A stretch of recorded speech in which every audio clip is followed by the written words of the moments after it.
Nandito tayo ngayon sa itinuturing na haunted island sa Pilipinas. Ang isla ng Pihan na matatagpuan sa lawa ng Laguna ay dating pribadong isla na pagmamay-ari raw ng nagngangalang Don Silverio. Kinatatakutan ang isla ng ilang mamamayan na malapit rito dahil sa mga kwentong kababalaghan. Dagdag pa rito ang nakasisindak na abandonadong mansyon na ang ilang nakarating rito ay nakararanas di umano ng pagpaparamdam mula sa kakaibang elemento. Ngayon ay mag-overnight tayo sa islang ito upang subukan ang pagpaparamdam na kakaibang elemento.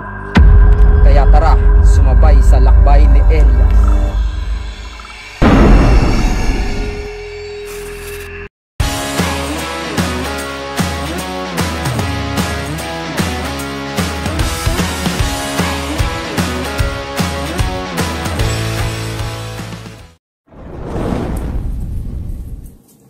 Sa pangalawang pagkakataon kung saan hindi na gumana ang aking Bluetooth microphone ay sinusubukan ko muling isama ang dalawang bangkero sa mansyon, ngunit mariin ang kanilang pagtanggi.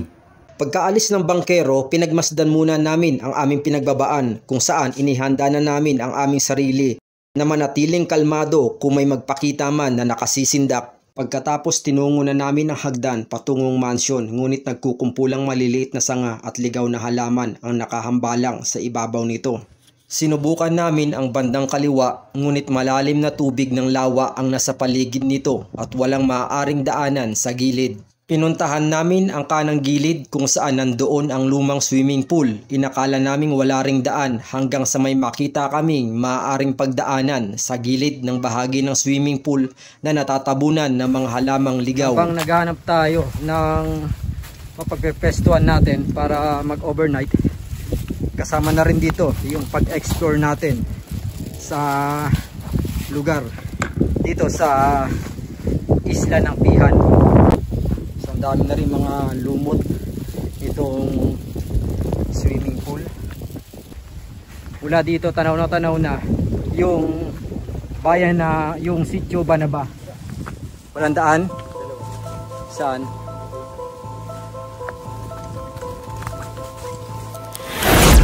Dito may daan pero mukhang masukal. Dito rin. Kailangan natin sumuot sa mga anong puno to? Mga talisay ba to, part? Sa mga puno ng talisay, maraming mga tanim dito sa paligid. Masyadong masukal. Walang daan. So tama yung kaganina. Ito, wala palang doon. So kailangan namin bumalik dito sa kabila para pinamamahayan na ito ng mga sawa, ng mga ahas. Baka may mga ahas dito sa nagkatago sa patuan.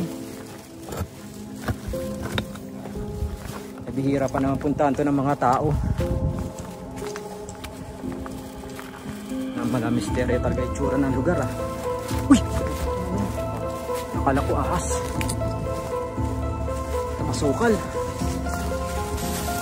Kailangan nating yumuko papunta doon sa gitna nitong isla dahil napakasukal talaga ng mga pagdadaanan natin dito. So parang umakyat na rin tayo sa kabundukan. Saan ang daan? Meron dito sa kanan. Ito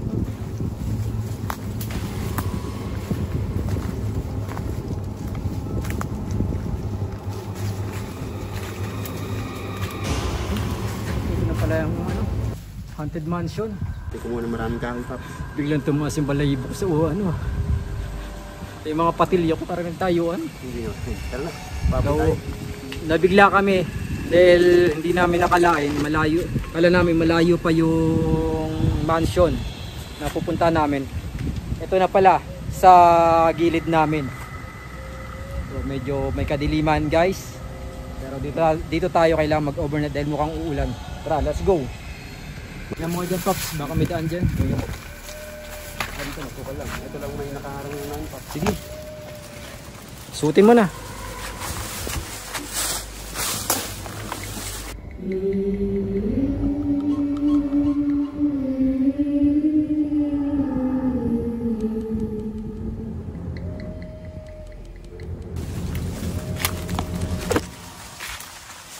Dapat pala kung tanghali tayo din natin, makapag-explore pa tayo.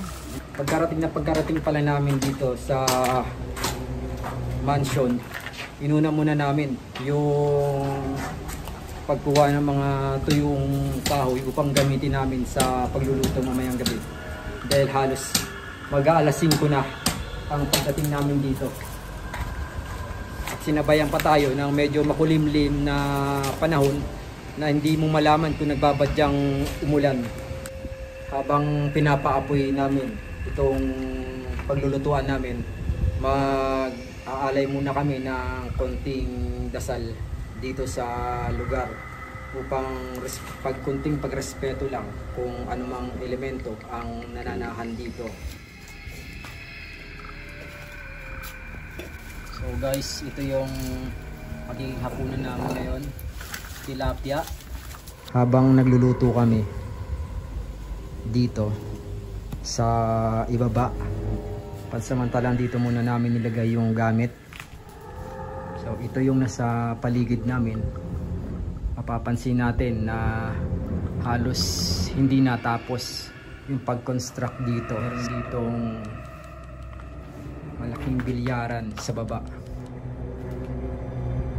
So doon guys, yun yung papuntang kaliwa, yun yung hagdan pataas. So balikan muna natin yung kasama natin na si Jolas. Ang oras natin ngayon ay 6:45. Dito pa rin kami ngayon sa basement na luluto para sa aming hapunan. Mamaya after namin kumain, doon na kami sa taas ng mansion magtatayo ng tent dahil mas malakas yung signal doon sa taas. Dito ngayong gabi, bakit parang may ngayong gabi kaya nakakasindak na yung dilim dito sa basement ng mansion. Ganito kadilim dito guys. Ito lang yung nagsisilbing ilaw namin, yung headlamp at saka itong mumurahing flashlight. So ganito kadilim pag pinatay namin ang ilaw. Yung natatanaw na ilaw, yan yung mga ilaw doon sa isla ng Talim.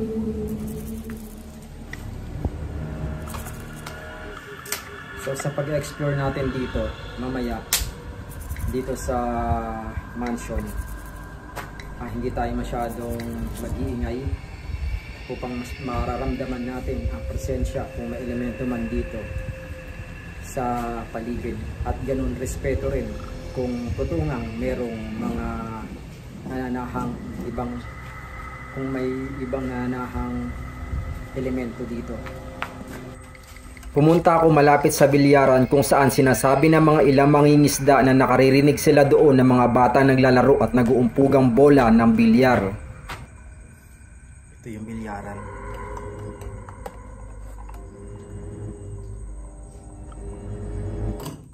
Okay guys.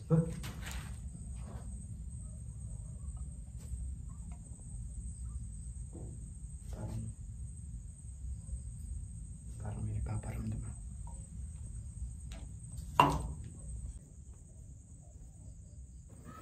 Inisip ko na lang ang narinig kong boses ay mula sa mga alingaw-ngaw ng ilang mangingisda na malapit sa isla. Kaya nagpasya na kaming kumain ng hapunan.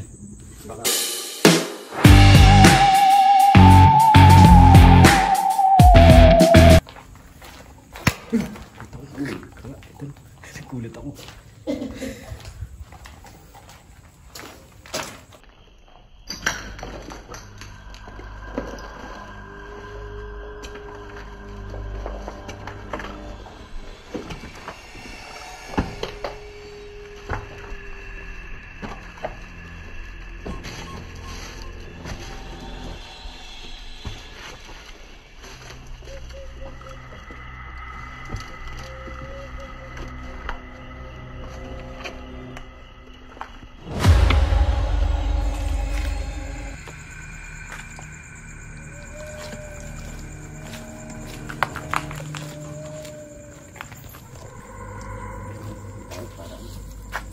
dyan.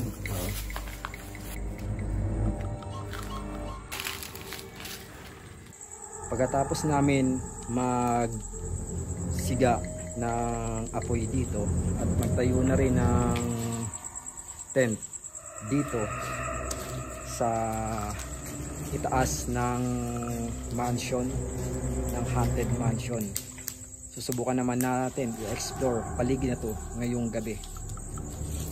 So guys, ang oras ng pag-ikot natin ngayon ay alas 9. Aalamin natin ang mga kinatatakutan ng mga nakarating na dito sa loob ng mansion, kung may katotohanan nga ang mga nagpaparamdam sa kanila.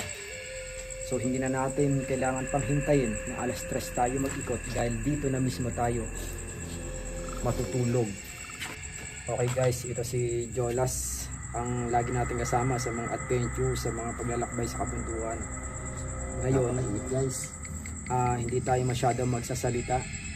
Papakiramdaman natin ang mga nasa paligid natin, kung may mga elemento na nandito. So at respeto na rin sa kanila na dapat matahimik ang ating pag-iikot. Okay, simulan natin dito kung saan nakatayo yung aming tent sa bandang kaliwa. Okay, tara, una ka pre. Tandaan lang. Ikutin lang natin.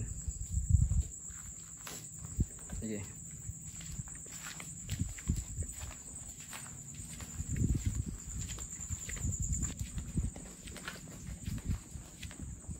Tapos taga lang.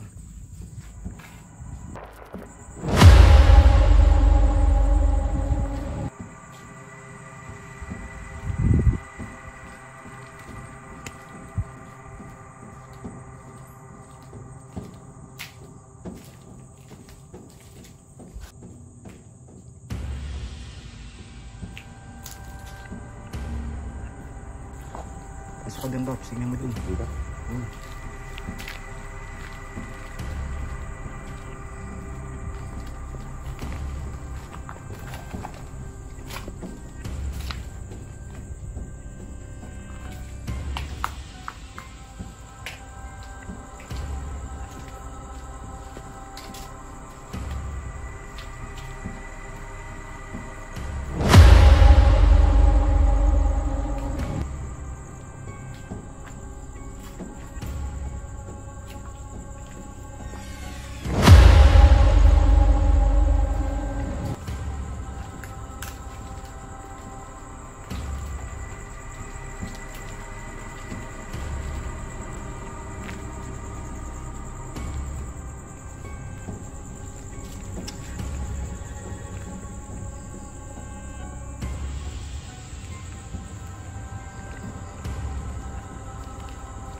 Naginulat ako ng palaka.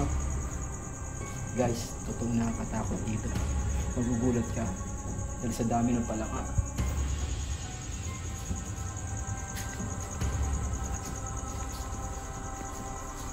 Matakot tayo dun.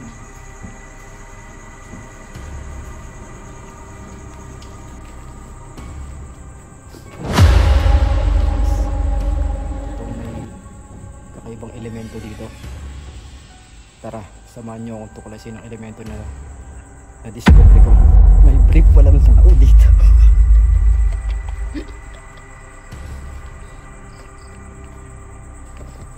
So, pagbabasa na to dito. Bukas iikutin natin. Tapos may ano dito. Naririnig akong pumapagaspas. Saan? Dito. Ano may ibon? Baka ibon lang yun.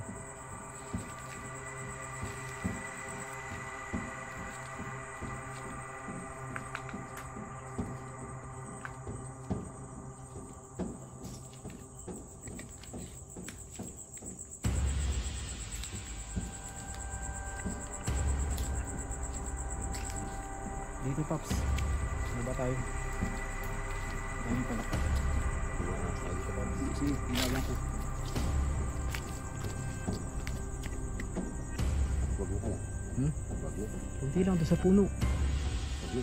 Ha? Wag mo. Naririnig akong boses. May tao.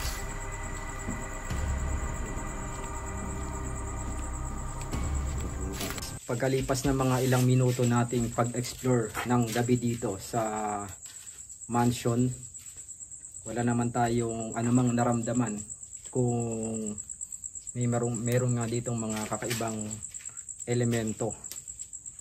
So bukas explore natin yung isla na ito o ano pa yung mga nandun sa mga kasulok-sulukan ng kagubatan.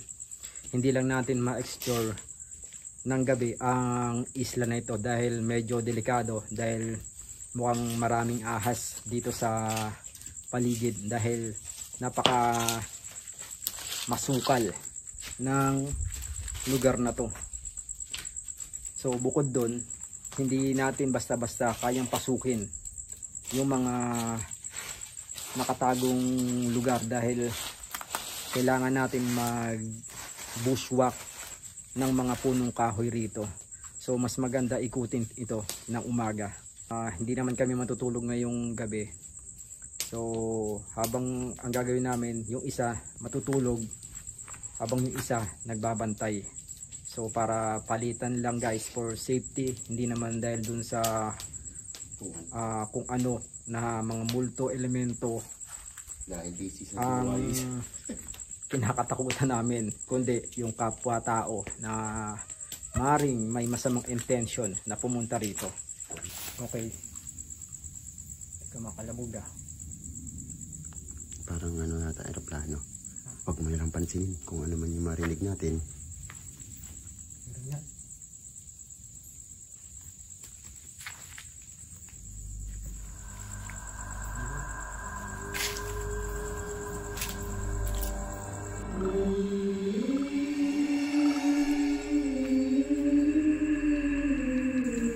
Wala, Paps. Yung mahinasyon lang.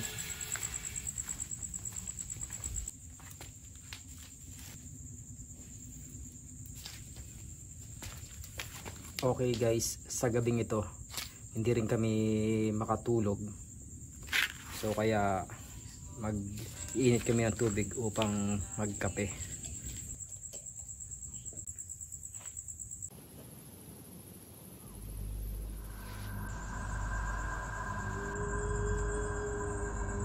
Alas 3 na ng madaling araw ngayon. Sinasabi na mga ganitong oras daw nagpapakita kung may mga ibang elemento na nananahan sa isang lugar. So kaya napabangon ako mula dito sa aking pinagsasandalan habang nagbabantay doon sa kasama ko. Alas 3 na ng madaling araw, medyo inaantok na ako kaya nag-ikot-ikot ako sa paligid namin.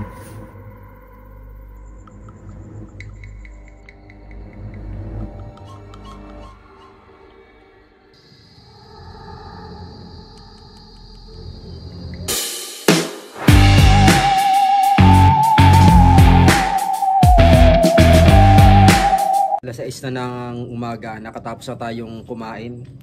Pero tulog pa yung kaibigan nating si Jolas. Paps, alas 6 na. So guys, dito nga pala ako natulog. Pero hindi naman talaga totally na natulog. So idlip lang. Kung i-imagine natin yung mansion na to, dito tayo nakapesto sa pavilion. Sa gitna merong isang hagdanan. So ibig sabihin nung nasa ayos pa yung mansion na ito, mula dito ay matatanaw yung lawa ng Laguna dito. Nung hindi pa kapupuno ng mga punong kahoy yung paligid nito. At maaari rin sa baba nito ay isang daungan ng mga bangka paakyat dito sa mansion. Muli nating lilibutin itong area ng mansion kung saan tayo naglibot rin kagabi. So dito tayo nagsimula kung saan nakatayo yung ating tent. Puta, may aso. Ano? May aso. Saan? Ayun o. Ayun o. Doon, dumiretso na doon. Wala, uy. Baka kinain na yung ano natin doon. Walang aso. Aso? Hindi mo nakita? Hindi, oh. Ikutan mo doon. May aso. Paano kakasok dito dagat to? Nakita ko dyan eh. Nakita ko. So, ngayon, ito yung area na ikutin natin.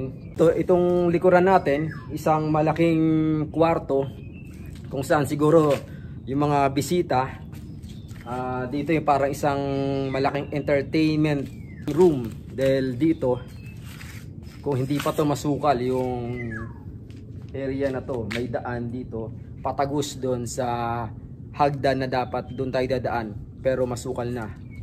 Ito, meron pa ditong mga CR na hindi natapos. Sunod dito mukhang kwarto rin, then kompleto kwarto, may CR.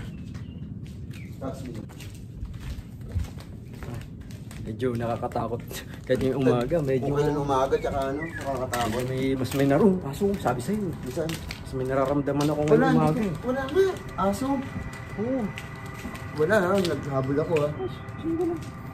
So sumunod ito, mukhang kwarto rin. Dito ay dahil makikita mo mayroon siyang sariling CR. So ito, yung area na to, isang veranda kung saan mula dito matatanaw mo yung Talim Island at yung lawa ng Laguna. Kanina pa siya aso ng aso, pero wala namang aso. Oo, sige naman. So ito yung pasilyo kung saan nahati yung kwarto dito sa kanan, kwarto dito sa kaliwa. At yun yung pinakamalaking guest room sa dulo, sa gitna.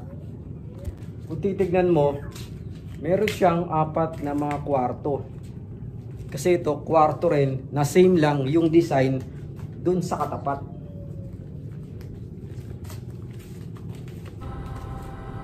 Ayun o, aso. Sabi sa'yo eh, ulam natin dun. So, may aso guys dito. Paano nagkaroon ng aso? So ito yung pasilyo. Kwarto dito, same lang yung design at yung laki ng kwarto. Ganon din dito, may dalawang medyo malaki lang yung bathroom. So bale 4 na kwarto dito sa itaas ng mansion. Itong area na to na pinakamalaki rin, hindi ko alam, mukhang ito yung bulwagan kung saan dito ginaganap yung mga kung ano bang mga selebrasyon na ginagawa nila dito. Sa basement tayo. Papakita mo ba yung nakakatakot sa lahat? Hindi wala naman. Yan nga hinahanap ko, yung sabi nila yung underground eh. Ayun, yung nakasabit, nakakatakot sa lahat. So bababa ulit tayo sa basement kung saan doon tayo unang nanggaling kagahapon. Doon tayo nagsaing ng kanin, nagluto ng isda. So ito yung bilyaran sa baba. So hinahanap ko dito yung sinasabi nilang underground. So, saan kaya yung underground dito? Hindi kaya nandun yung isang nakatagong sikreto? So mula dito no, sa bilyaran, itong kinatatayuan ko ngayon, isang kwarto rin. Yung bawat laki ng kwarto dito, Maliit lang. nasa laki ng bawat kwarto dito, nasa estimated 35 square meter. Ito yun yata, sikretong lagusan. Ay, nakakatakot ah. Ano ba yan eh? Hindi natin dali yung password eh. Ilaw ko ba?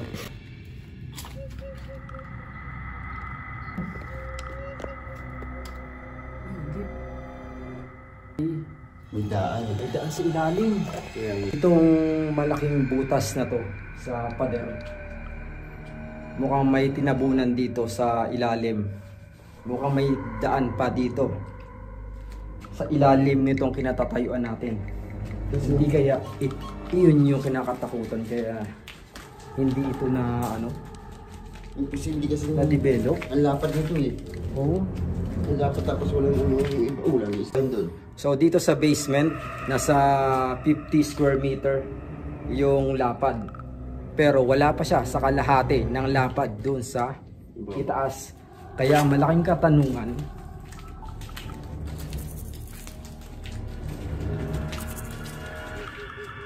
ano yung nasa ilalim o loob nito? At bakit may butas doon sa pader ng mga lalaking tipak ng bato? Di naman siya isang puso negro, dahil ang itaas pasilyo kung saan nahati ang 4 na kwarto. Maari may underground doon. Kung imagine natin, bilyaran siya, open yun dati, possible open yun dati yung pader na may butas at may hagdan pababa.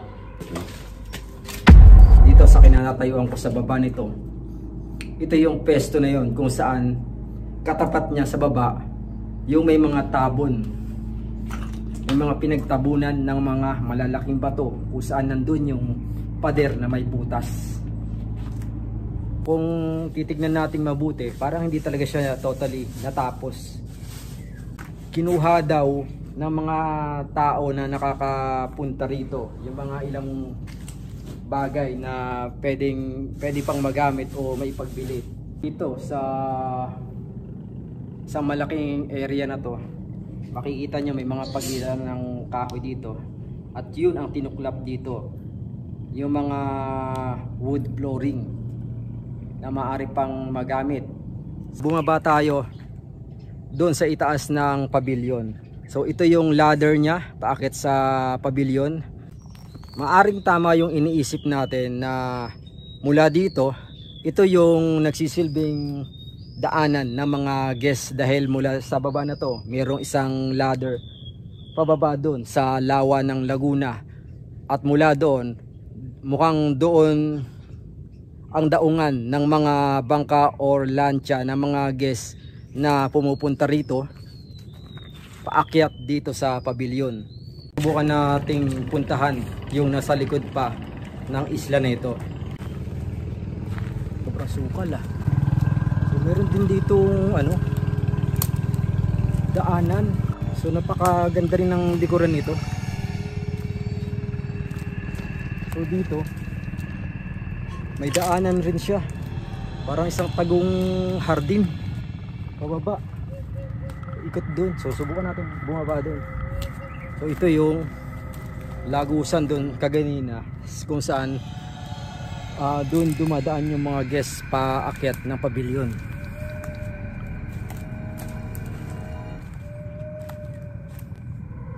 Ito, masukal na dito ah. May daanan dito sa ilalim ah. Kati. Kati. Kati.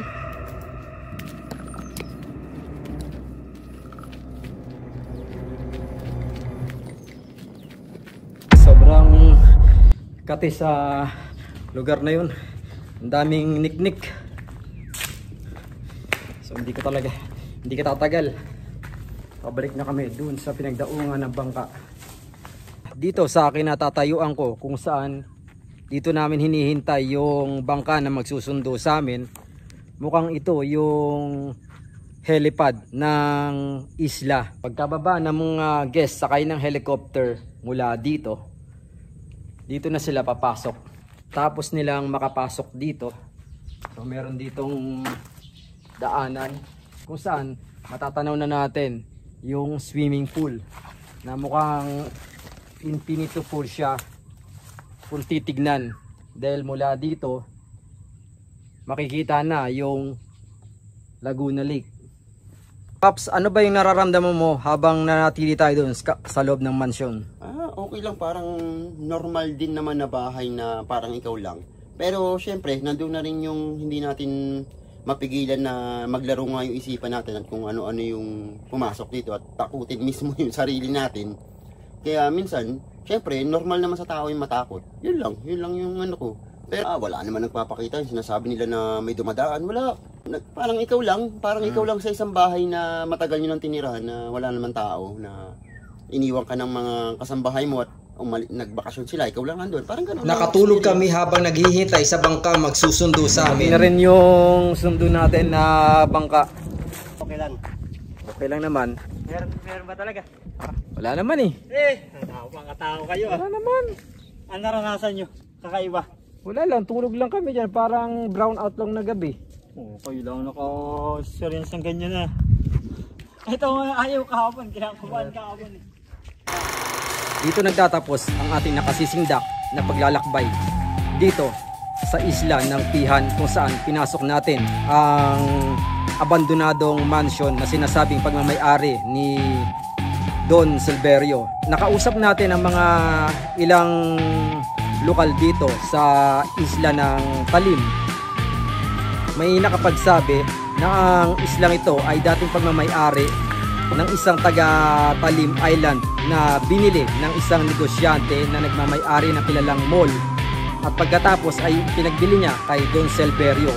Pagkatapos nun ay wala nang balita kung ano nangyari kay Don Silverio at bakit inabandona ang isla na to kasama ang mansion. Tungkol sa isla ng Pihan at sa dagangalang Don Silverio, kabilang ang isla ng Pihan sa listahan ay sinumiti sa Presidential Commission on Good Government or PCGG sa pagkamal ng yaman na nagkakahalaga ng 1.052 bilyong peso laban sa dating Pangulong Marcos Sr. Ngunit ibinasura ng Sandigang Bayan dahil sa kakulungan ng ebidensya. Ang nagangalang Don Silverio na kung walang iba ay ang dating Toyota King at congressman na si Ricardo Cruz Silverio, na dawit ang kanyang pangalan na kabilang sa isa sa mga damis ng nasabing dating Pangulo sa pagkamal ng yaman. Iginagalang namin ang mga nakararanas ng di umano pagpaparamdam ng mga kakaibang elemento sa mga taong nakarating sa isla at abandonadong mansyon. Maaaring hindi ganun kalawak ang aming kaalaman patungkol sa mga palatandaan ng mga pagpaparamdam ng kakaibang mga elemento. Sa pamamalagi namin rito ng isang gabi, hindi kami nakaranas ng anumang pagpaparamdam mula sa di umano mga kakaibang nilalang gaya ng engkanto o maging mga multo. Ang mga reaksyon na naganap gaya ng pagkagulat o pagtataka sa mga naririnig ay walang matibay na basihan na nagmula ito sa mga kakaibang nilalang.